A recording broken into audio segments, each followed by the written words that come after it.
Hey guys, what up, what up, what up? And welcome back to Sports with Jada King Hefner. Man, we got a great show for you today. It's a million things that I could talk about, and you mean a million things that I should talk about. I should be telling you about the origin story between me and my brother, how we became the Grizzlies super fans and changed the whole culture of the Memphis Grizzlies. I can talk about all type of things that's coming up in the new NBA season with LeBron James and the trade news, this, that, and this. I could talk about the upcoming football season and what's going on and what everything is looking like there. I got a million old stories to tell you about things you've never heard from the NBA, things about why James Harden really grew his beard out. A million stories. But we're jumping to this one. We can jump to this one. And it's about Caitlin Clark and Angel Reese, man, transforming this new WNBA.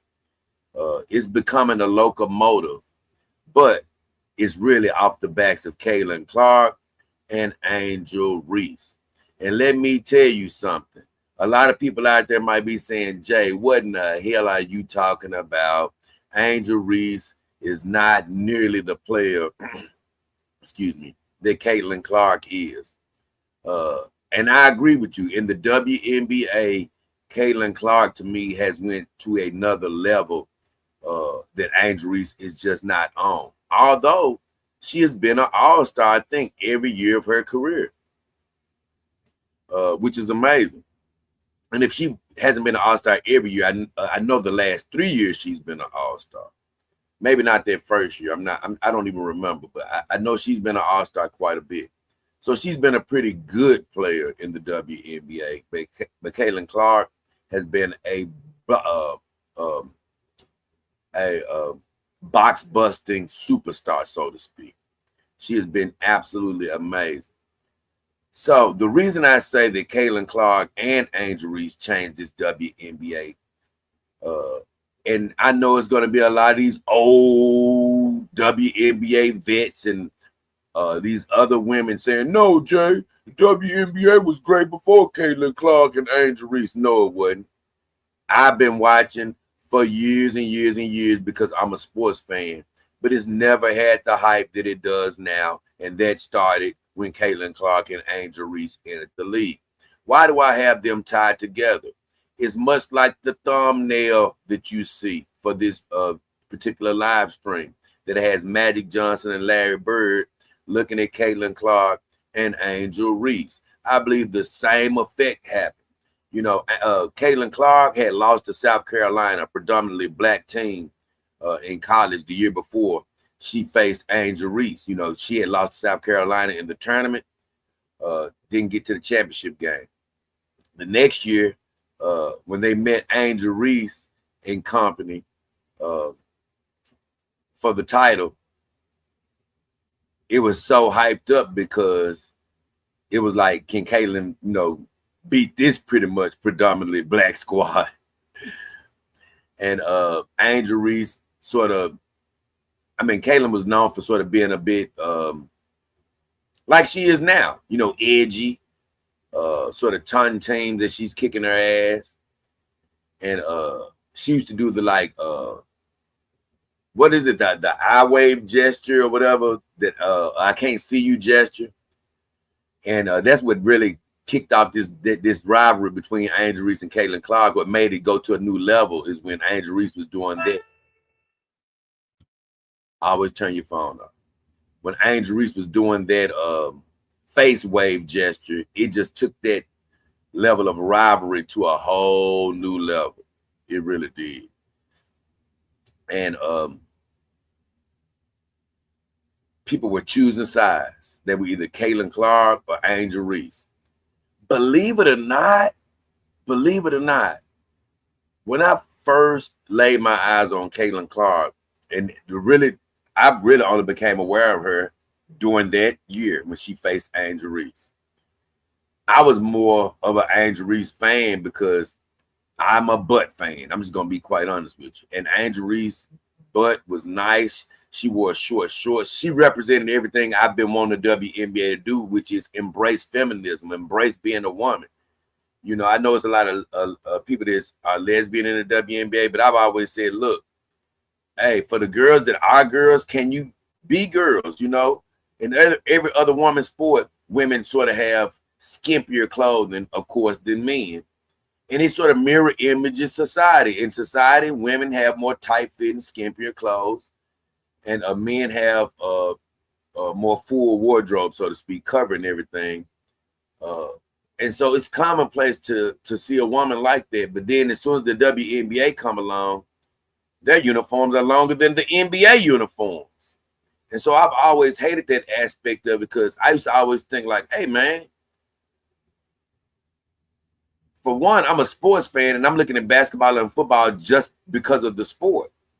But whenever I would switch over to the WNBA, they can't be as athletic as men can. So at least let me see them as women. But with all those heavy clothes on, it's like they're taking away showing that they were women. And it's almost like looking at a lesser version of a man playing the same sport.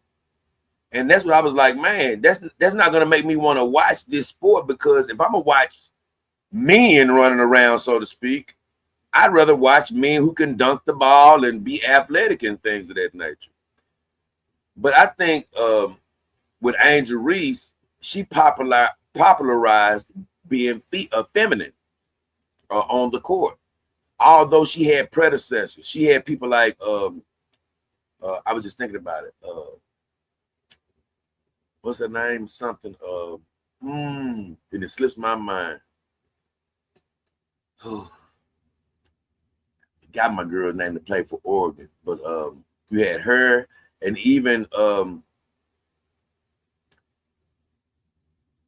my girl that played. Boy, I'm having a big brain fart here. And even my girl that plays for the Asia Wilson. Even she used to show a lot of leg and butt. And I can't remember my girl that she. Damn, man, what's her name? She played for Oregon, then she played for the Lakers. And then she ended up getting cut, but she used to have a great butt and she showed it. She was married to Dwight Howard for a second. I gotta look it up. I hate that I forgot this name. Because I know it so well.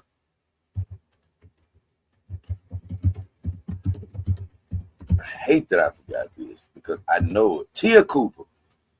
I'm so frustrated with myself. I know this girl's name, but yeah, Tia Cooper and Asia Wilson, they actually helped popularize look feminine.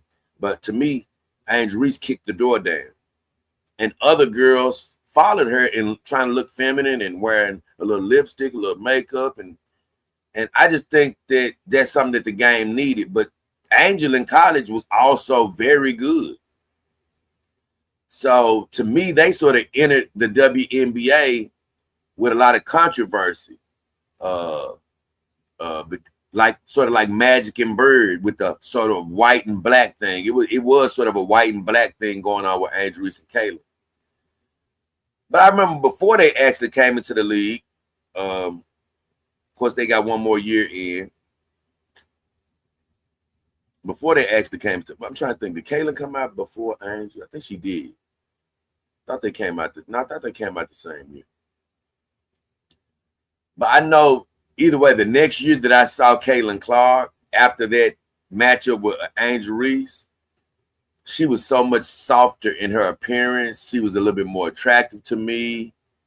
And I had realized that just how good she was playing was actually attracting me. You know, it was something that I couldn't feel from watching male sports.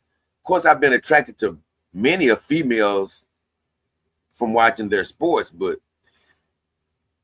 basketball is a sport that I love. So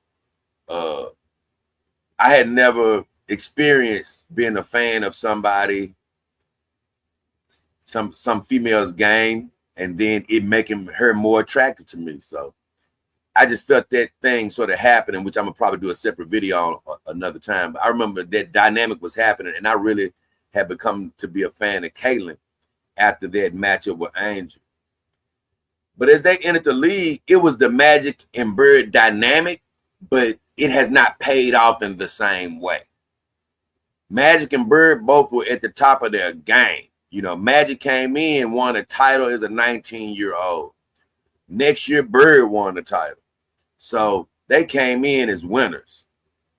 Well, Kaylin has not won in college, and Kaylin has not yet won in the WNBA. But damn it, she looks like a generational talent in the WNBA, and she looks like she will be headed towards a title soon. They built that team up around her, and like I say, she has the potential for winning in the WNBA, and she's looked way more impressive. So as far as entering the league, they don't look like Magic and Bird in the league. But I do compare the hype and the eyes drawn to the sport to Magic and Bird. On the court, I sort of compare them more to LeBron and Carmelo. Once again, Caitlin Clark has not won a title yet, but I believe that her game and what is built around her seems to be headed toward a title a bit sooner. Whereas Angel Reese, she has not been a complete flop as a player. She's been a multi-time all-star, but on her own accord, she does not look like she would be headed toward a championship quicker than Angel Reese. And that's why I say I compare them more to LeBron and Carmelo on the court, because LeBron went on to get championships. Carmelo never did, but he was a perennial all-star and a great player. I don't know if Angel Reese is going to be considered a great player, but she looks like she'll be a perennial all-star. Now, here's the difference between Melo and Angel Reese. Angel Reese did not get stuck in Chicago.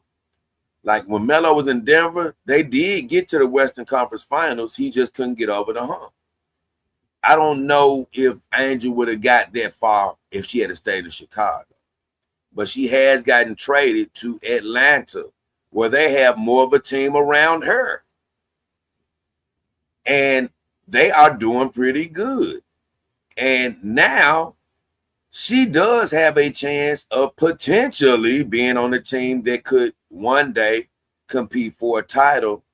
And that would take her out of the LeBron and Carmelo argument, and one day potentially make this Magic and Bird comparison with her and Caitlin a little bit more close in proximity.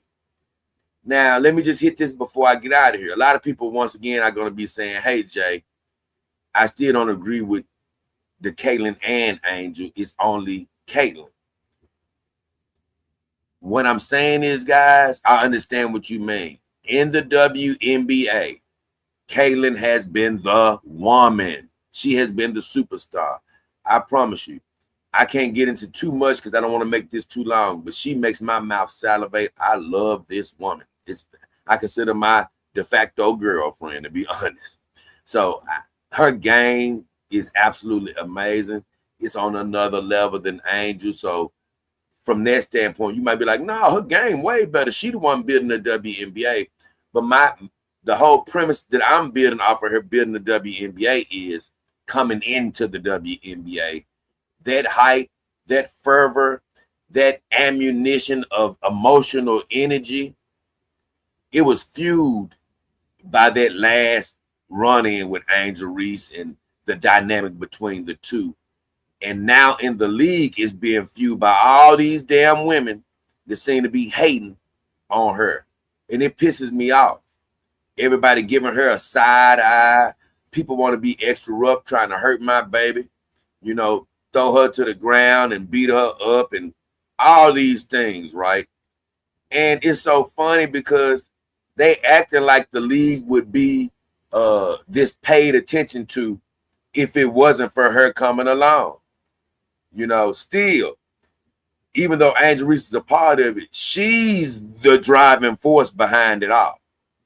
Because if Angel Reese was who she was and Caitlin Clark didn't exist, then she wouldn't be bringing that much hype by herself to the WNBA. Without Angel Reese, it still would have been hype brought to the WNBA, but maybe not at those heights. But it would have been way much more hype if Caitlin had been on her own. So that point we agree with. I just think that Angel helped stir the pot. But as far as in the league, Caitlin is the woman. You know, they can say what they want. People rolling their eyes at her at the All-Star game and all this other stuff. Well, you can do that all you want to. That's the woman who really brought all the attention with a little bit of Angel Reese on the side. So everybody that's hating on her in the league, you need to stop. All you old players that's saying, well, I did this, Cynthia Cooper and Cheryl Swoops, I appreciate you all. Y'all all were great. But guess what? Sometimes it's somebody that got to tip the scales. And just like it was Magic and Bird for the NBA, it was Caitlin Clark mainly and Angel Reese that has done it for this WNBA. And I got something else to say about that damn All-Star game, but I do that in a separate video or a separate live stream. Probably should have did that video first, but hey, who gives a damn? I'm doing it how I do it. But with all that said, man, watch more sports, watch more WNBA. It's really good. I was telling my brother, like, aside from this All-Star game, which I'll talk about another time, their overall play, mentally, I ain't gonna lie, it seems to be better, but they just don't have the athleticism and things of that nature. But they got all the emotions. I love the 10-minute quarters in women's basketball. It's a quicker, faster game. You don't have to wait all year for this game to get going and be over with. So there's a lot to like about that, but keep looking at the NBA, NFL, look at all your sports out there.